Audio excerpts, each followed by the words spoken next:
Welcome to Let's Talk About Super Special Kids and Cake, the podcast for parents of children with special needs. We're coming to you from the studios of Sacred Heart University in Fairfield, Connecticut. This podcast is brought to you by our book, Let's Talk, Social Communicative Services and Supports for Your Young Child with ASD, published by Paul H. Brooks and available from Amazon. I'm Dr. Rhea Paul, a speech-language pathologist and professor here at Sacred Heart, and I'm here with my colleague and friend. And I'm Dr. Donia Fahim, also a speech-language pathologist and an adjunct professor here at Sacred Heart and an international educational consultant. We have these professional titles, but my favorite title is really Granny Rhea, because I'm lucky enough to have a beautiful little granddaughter. And I love being Auntie Donia, and I'm blessed with 5 nieces and nephews who all live in London. Each podcast, we'll talk to you about a topic that we hope will be of interest to parents and families of super special kids. We'll also answer super special questions sent to us by our listeners. And we'll share our thoughts on some common misconceptions about super special kids and things that make us go, arghhh. So Granny Rhea, as you know, I see there's nothing wrong with eating cake for breakfast. And our Eating Cake for Breakfast segment is all about the fun activities you can do at home with your super special kids. And of course, we've got to try some cake too. This would be a great time to make yourself a cup of tea, relax, and listen to our theme music composed by the New York musician Marty Eisenberg.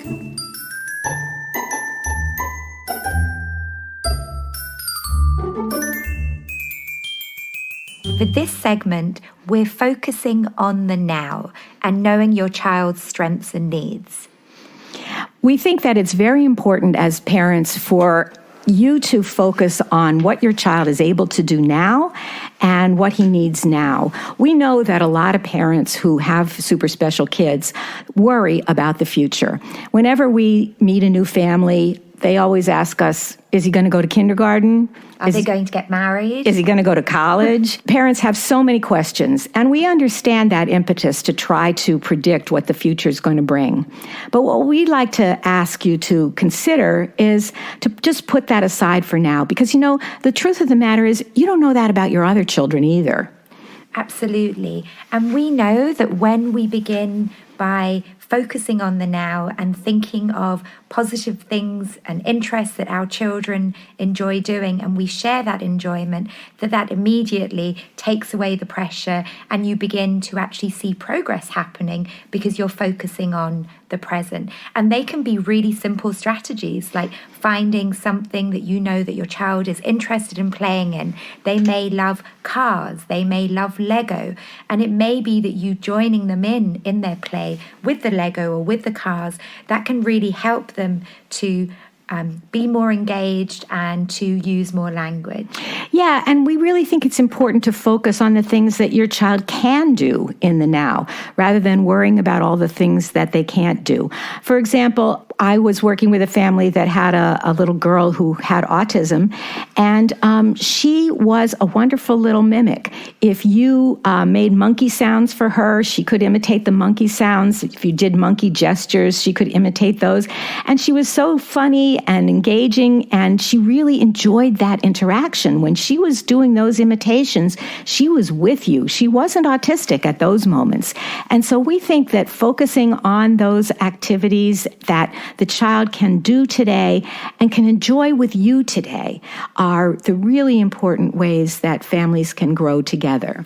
I recently worked with a family, they're actually in Cairo, and the mum had shared that all her son wanted to do was play with cars. And she was really concerned that his interests were very limited. And we introduced a garage, we introduced different types of cars. And what happened was the little boy started involving mum in the play because she was sharing his interests and his ideas. And she then commented that on their drive to school that he started commenting about the cars that they could see. And that then brought their interest that they had at home to another environment and an everyday conversation, which is something that she had really wished for. Yes, and that's a wonderful example of how focusing on the child's current interests can engage them to do something they haven't done before. One of the things we know is very hard for kids with many kinds of disabilities is to not just ask for stuff, but just to engage in conversation, to make comments, to share attention with other people.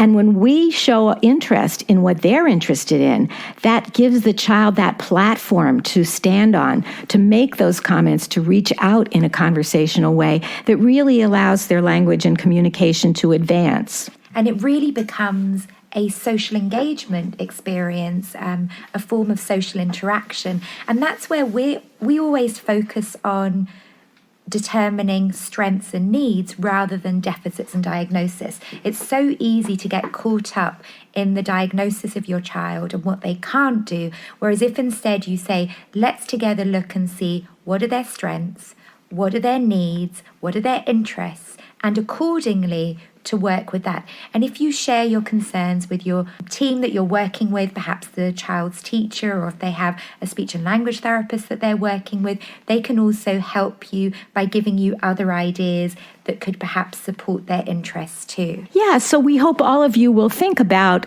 trying to notice and appreciate your child in the now.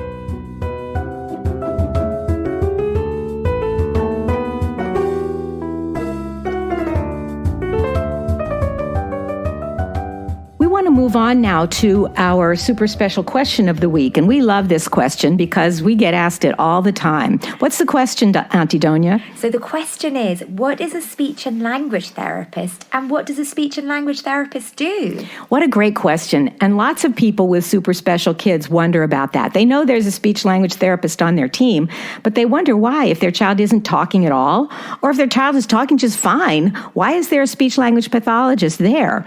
So Auntie Donia is going to tell us. So we often get called by lots of different titles. We can be an SLP, which is a speech language pathologist, an SLT, which is a speech language therapist, or even perhaps a speech teacher.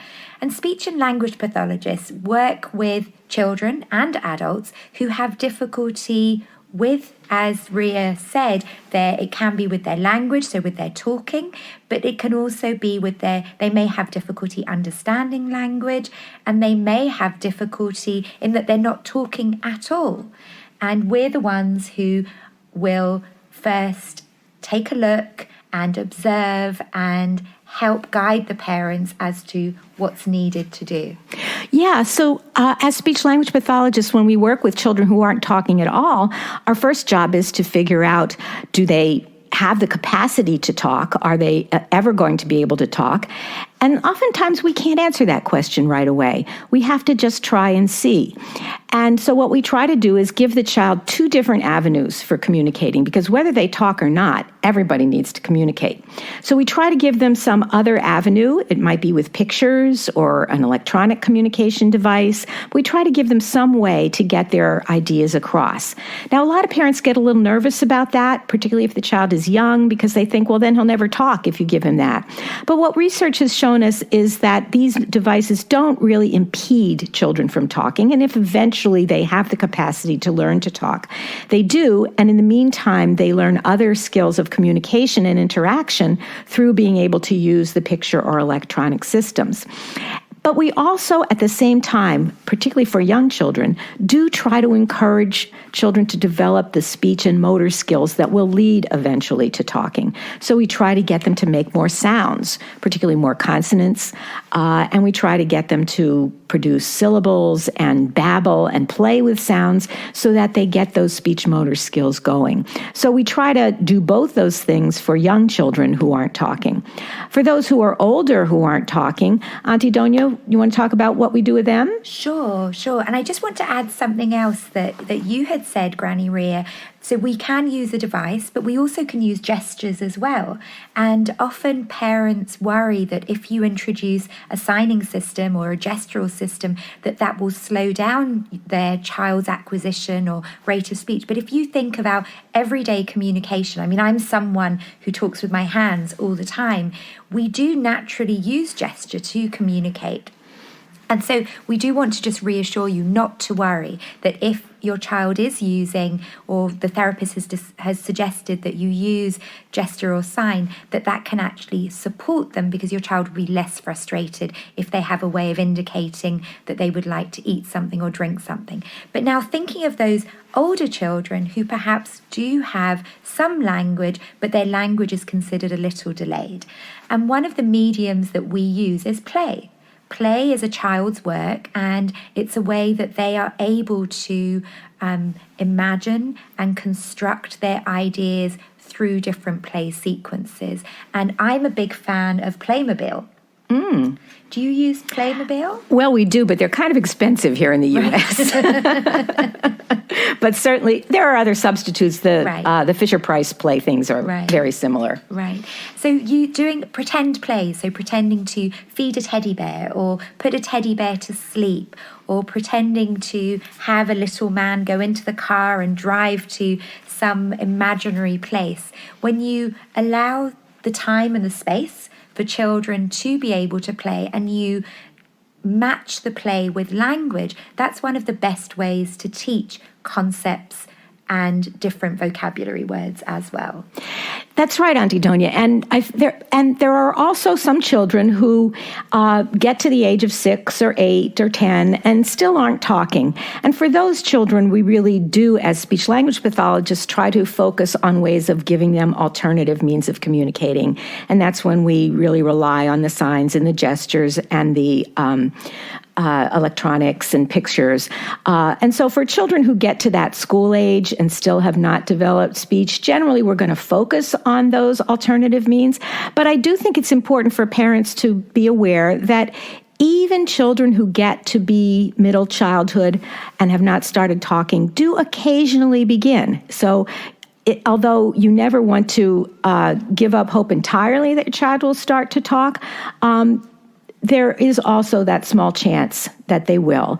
But even if they don't, there are very good, very accessible, very affordable alternative means for those children who remain nonverbal into middle childhood and adolescence. And I think there's nothing wrong with using a variety, as you said, Granny Rhea. I mean, you could have a child that is using an iPad for communication with a suitable program, as you said. They may be using some kind of gesture and sign language, and they may also be using pictures and some words as well. So that combination, I mean, as speech and language pathologists, our concern is that we want the child to communicate. And communication takes many different forms. And if they are successful in that communication, really that's what really is what counts. Absolutely. I think all of us as speech-language pathologists are committed to that idea that it's communication that's essential. And every way that we can foster it, whether it be through speech or other means, is going to be important for the well-being of the individual. The other kind of child we want to talk a little bit about that people often wonder about in terms of speech-language pathology is the very high-functioning child with severe social disabilities. And very often the speech-language pathologist will be the person who is most closely engaged in the programming for that child. Auntie Donia, what do you think about kids like that? I work with quite a few of those kids in the work that we do in New York. And as you said, these kids often, their language skills are not problematic at all, but they really have difficulty with understanding the social world and navigating it and understanding the different social rules. And so these kids can often get through the system, but then as they get older, they do begin to struggle. I'll give you an example. There was a student that I worked with that had high functioning social difficulties, and he was transitioning from high school to university. And in his first week at the university, he was struggling to initiate conversation to ask people where the restroom was. And yet this is a highly functioning young man who was brilliant at physics, who memorized lots of different skills. But what we would consider the simple task of saying, excuse me, where's the restroom, was very difficult for him. And we know that if we begin to work with children and support them in their social development when they're sort of at the age of 5 onwards, I mean, even younger, but really 5 onwards, they can begin to think of the social world, that this can have really positive benefits for them and for the other children that they're with in their environment too. It sure can. And some of the things that we do are to try to make explicit what is so intuitive to other people that don't have social disabilities. So we might use what we call a think aloud protocol, where we demonstrate in words the way we think about solving a social problem. So I might say to a student of mine, when you want to ask someone for help, you have to think about what they're doing now. And if you're interrupting them, you have to make sure to say something like, excuse me, and don't just start asking your question, because if they're focused on something else, they're not going to be able to focus on what you've asked. So you want to make your presence known, say excuse me, and then ask your question. So just going through the thought process that's completely intuitive to the rest of us can make it visible to the student with social disabilities and allow them to learn it. We were playing a balloon game a few weeks ago with a group of 4 or 5 students who have these social difficulties. And the goal of the game was you had to keep 3 balloons up in the air for 2 minutes. And it was really interesting that the children had difficulty knowing what their role was. They needed to be guided to say, okay, I'm going to have the orange balloon, you'll have the white balloon. And even in their non-verbal understanding of the game, they didn't intuitively tap the balloon that was closest to them. They often ran across the room to go to the other balloon. So in our work, we're also highlighting, as Granny Rhea was saying, the social things that are just not really obvious. That's right, because one of the characteristics of these social disabilities is that the children lack the kind of intuition that comes so naturally to other people. So that's a big role for the speech-language pathologist with these older socially disabled students. And then, of course, we do the things that you probably expect speech-language pathologists do. We help kids with their articulation if they have lisps, if they stutter. We teach them grammar if they have trouble putting sentences together. And in school, we try to give children the support to learn to read that would normally be present in strong oral language abilities. So very often kids have trouble learning to read because they couldn't understand it if you said it to them. It's not the reading that's the problem, it's the comprehension. And so we do try to bolster their comprehension and language processing skills so that they can take in information either orally or from reading. And one of the other areas that a speech-language pathologist may help you with as well is sometimes feeding too. So we sometimes will work with young children on their feeding. Some children are picky eaters and, neither Granny Rhea nor I are picky eaters. We both love our cake and other things too. But you do have children who have difficulty with their oral motor, so that's how they use the speech musculature, how they use their lips and their tongue. So that's something that we may do too. So today you've heard about some of the different things and roles that we do as speech and language pathologists, and you'll be hearing more about this topic throughout our other podcasts.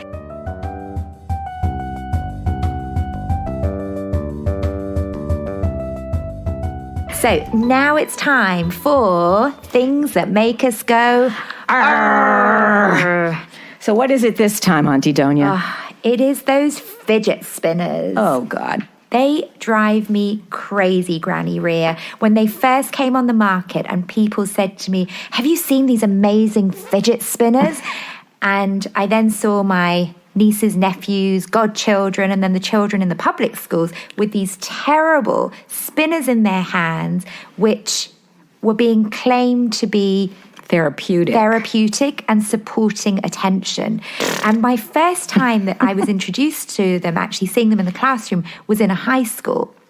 And it's a high school that is inclusive for children on the autism spectrum. So for some children who are higher functioning, they attend this particular high school. And a student who doesn't have autism was using the fidget spinner as the teacher was talking to the group. And then the teacher moved around, and the child with autism then took the fidget spinner from the other student, because that's what was being modelled, started spinning it and looking at it, and of course wasn't paying attention to the teacher at all. And later I spoke to the student. I said, I'm curious, does that help you? What does that help you do? And he said, I like looking at it going around. So I said, well, does it help you focus? And he said, no. It helps him focus on the fidget spinner. Absolutely. And, he was very honest to tell me, whereas I think if I'd asked the other student, he would have perhaps made something up. But it's really interesting that you sometimes have these gimmicky tools that are marketed to our super special kids. Right. I think parents really need to be careful of toys or equipment that is purported to help super special kids. Of course, children with motor disabilities may need adaptive equipment. There's no question about that. But in terms of things that are supposed to focus their attention or satisfy some sort of sensory need, I think we really need to be skeptical. What the research tells us about sensory issues is that they're not specific to any particular disorder, and they're probably simply related to neurological maturity. So the more mature a child gets, the less they are bothered by those sensory issues. Now, certainly there are super special children who have sensory hypersensitivities or hyposensitivities, things they don't pay any attention to at all that maybe they should, like people talking. Yes, we're not saying those things don't happen. What we're saying is that there's not a lot of evidence that any gimmick is going to help them. Let me give you an example that really bothers me, and that's the weighted vests idea. For a long time, children with autism were given weighted vests because they were supposed to help with sensory issues. There's been a lot of research looking at the effects of weighted vests, and what we find is that when objective people evaluate the behavior before, during, and after a child wears a weighted vest, they see no difference in behaviors. It does not calm the child significantly. Yes, after a while, when they wear a weighted vest, they'll calm down, but they would have calmed down anyway, no matter what they were wearing at some point. But what's interesting about this research is that if you ask the parents of the children wearing the weighted vest if the weighted vest works, the parents will say yes, even though the objective observers were able to document no change in behavior related to the vest. Now, that's not because the parents are lying. It's because they simply wanted to believe it. They were told it would happen, and so they see what they expect to see. That's just normal human behavior.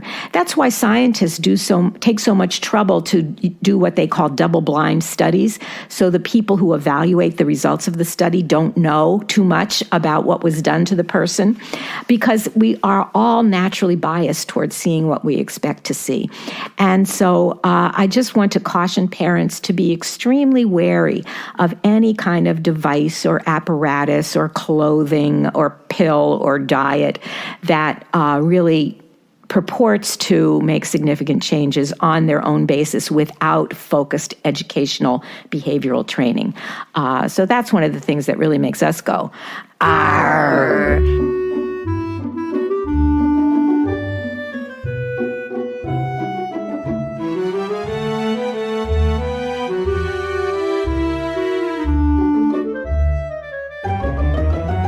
But now it's time to move on to eating cake for breakfast. Cool.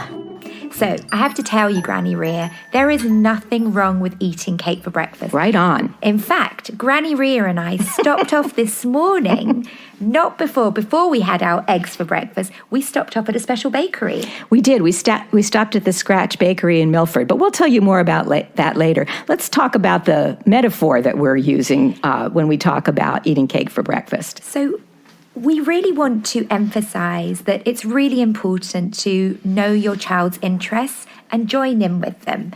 And what often happens is that, when it comes to holidays and birthdays, that you're thinking, what should I buy for my child? I mean, I know for me, Granny Rhea, having 5 nieces and nephews, I'm always trying to come up with creative ideas of things that I can buy for them. But what I found is that what they love the most is just spending quality time with me and having fun with the different activities that we do.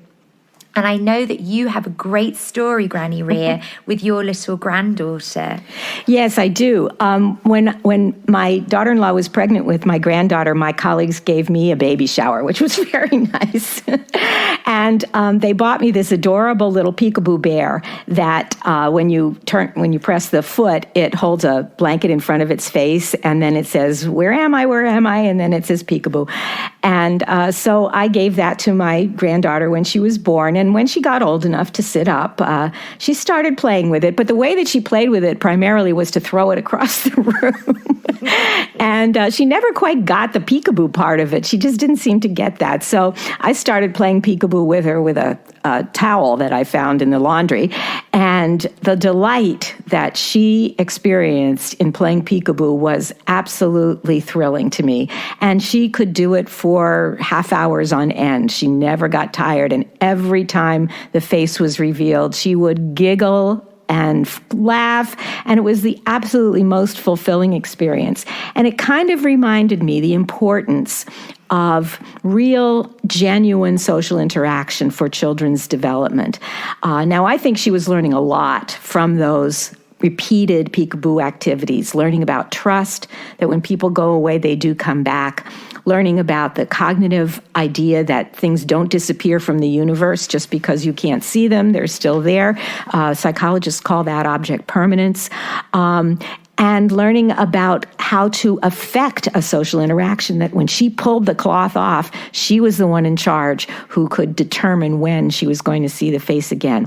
So there's lots and lots of learning that goes on, but that's not really what was so thrilling about it. What was so thrilling was how happy she was and how much she enjoyed it and how happy it made me. That's right. So when we talk about eating cake for breakfast, we talk about looking for those experiences where we can engender joy in our children, joy that they can share with us and that will build their connection to others, that will make other people important and vital in their own development.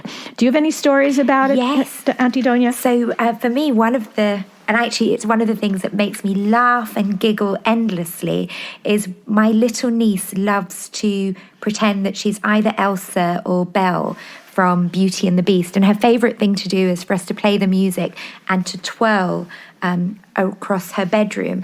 But my little nephew, who isn't really into Beauty and the Beast or Elsa from Frozen, but he likes to be involved too. So what he does is he films us. So he borrows my telephone, because he knows that he's not allowed to play games on it. And he creates these little videos for us, which we then watch together. And it's just, as you had said, it's that engagement. There's predictability. So they learn the sequence, they learn how to share. So in a simple activity or game, really, where you're dancing, you're laughing, you have the shared enjoyment, the shared social experience. But there are other cognitive and language skills that are being learned at all, and there's no toy in sight. So it's really something that you can do anywhere. And that's what we want to encourage you to think about as you play with your children, to make sure that you have lots of activities that are being done just for fun. We know that you, as parents of super special kids, feel very dedicated and committed to educating your children and carrying over your therapy activities, and all that's very important. But it's just as important to make sure that you eat cake for breakfast sometimes. Absolutely. Probably almost every day. Yep.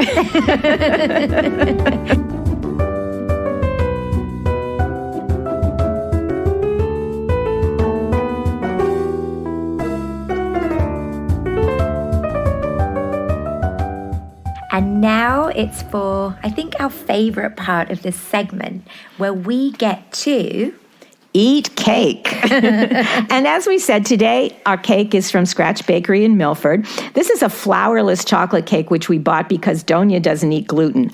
I do, so some of the cakes I'm going to have to eat by myself, unfortunately. And I have celiac, so that's the only reason that I don't eat gluten. Otherwise, I would be happily eating every kind of cake that I could find my way. So you ready? You've got your fork? I'm ready. All right. 1, 2, 3. Let's see. That is so smooth. Delicious. Most flourless chocolate cakes are kind of dry. I know. Yeah. That's a really good one. No, this one is really good.